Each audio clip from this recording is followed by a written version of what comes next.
I have always wanted to solve a Rubik's Cube fast, not crazy fast like those people at the competitions, breaking world records with only 4 seconds, but fast enough before I doze off and give up midway. So my goal is to solve it under 2 minutes. But first, let me learn how other people did it, because with my average science brain, it will take forever. It can be estimated that less than 5.8% of the world's population can solve a Rubik's Cube. All I want to be within that 5.8%. So a century later, I finally solved the bottom 2 layers. The last layer is really difficult and I got a bit frustrated.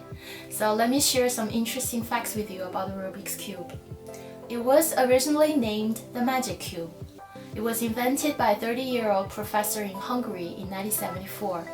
Then in 1980, when the cube was licensed, the developers changed the name to Rubik's Cube because they felt the name Magic Cube invoked ideas about witchcraft. With 6 colored sides, 21 pieces, and 54 outer surfaces, there is a combined total of 43 quintillion different possible configurations.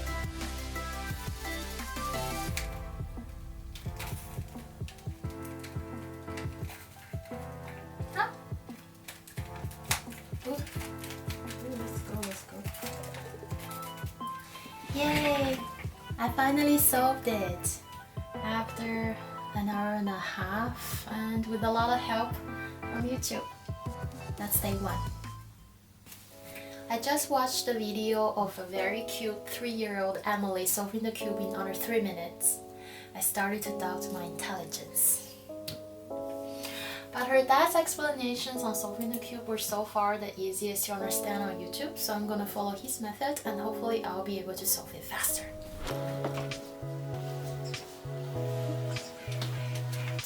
Well, look, there's snow in the mountains up there.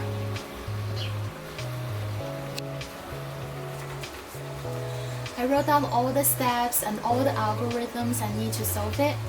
Basically, all the beginner techniques suggest that we should solve it 1 layer at a time. The bottom 2 layers are quite intuitive. With some patience, everybody can get it down. The last layer is the trickiest. We need to memorize some algorithms before messing them up right towards the end. Algorithms, they seem daunting at first, but after doing the same movement over and over again, my hands seem to remember the algorithms before my head remembers them. Today, I was able to memorize all the steps and all the algorithms in my head. I don't need my notes anymore.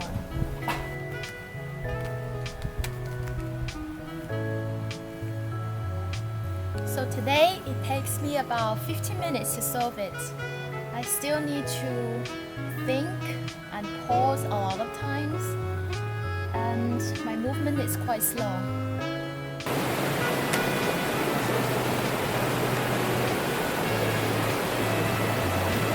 Well, that's about 5 minutes. I was about to get it done a lot faster today, but I kind of have a problem with this cube because it's not a speed cube. I bought it more than 10 years ago. It feels like some kind of rusty jigsaw inside. It wouldn't turn as fast as I want it. So I think I need to get some kind of gel to smooth it up, or I just need to get a speed cube. My husband bought me this speed cube. I think this will help me speed it up. Let's open it.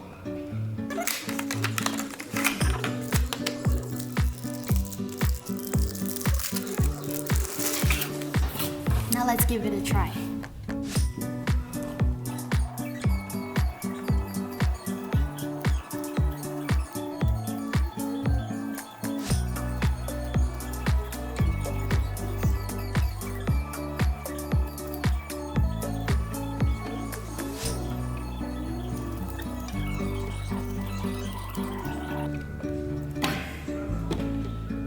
That's 2 minutes and a half. Yay! I'm making big progress. Let's try again. I want to get it done in under 2 minutes. Let's go.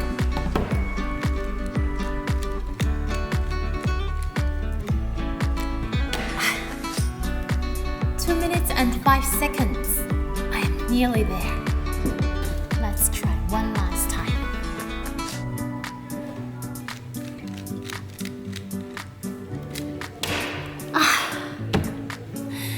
2 minutes and 7 seconds.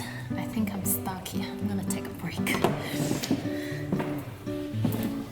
Now today's the day. I've been practicing for almost a week now. I think with a bit of luck, I can achieve the goal of solving the cube under 2 minutes. Let's try.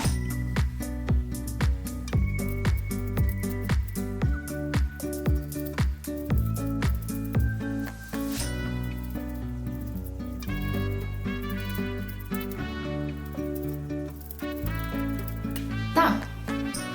Oh yes, mission accomplished. That's 1 minute and 36 seconds.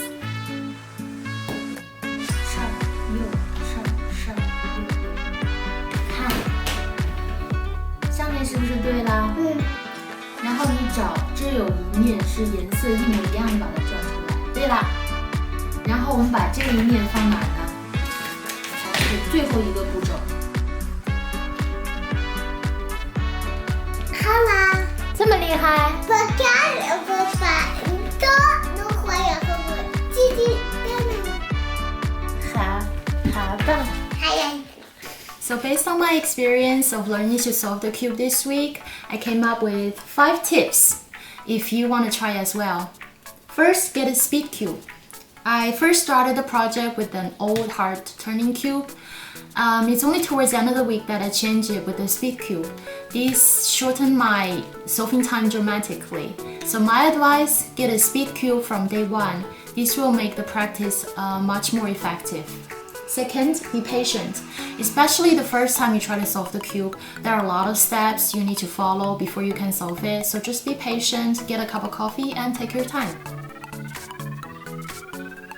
3. Practice, practice, practice. Once you know how it's done, everything will be a lot easier. The only thing left to do is a lot of practice. Basically, you solve the cube, mess it up, and you do the whole thing again and again. 4. Know the algorithms by heart.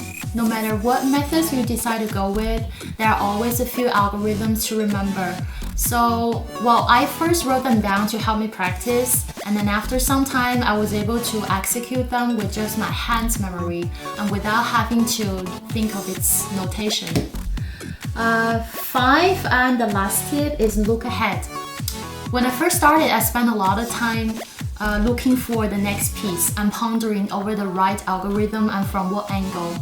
After some time, with some experience, I was able to look ahead for the next piece while executing the current algorithm. And this helped me solve the cube from 5 minutes and then down to 1 minute and a half. That's all I want to say. Thank you for watching. See you next time. Bye.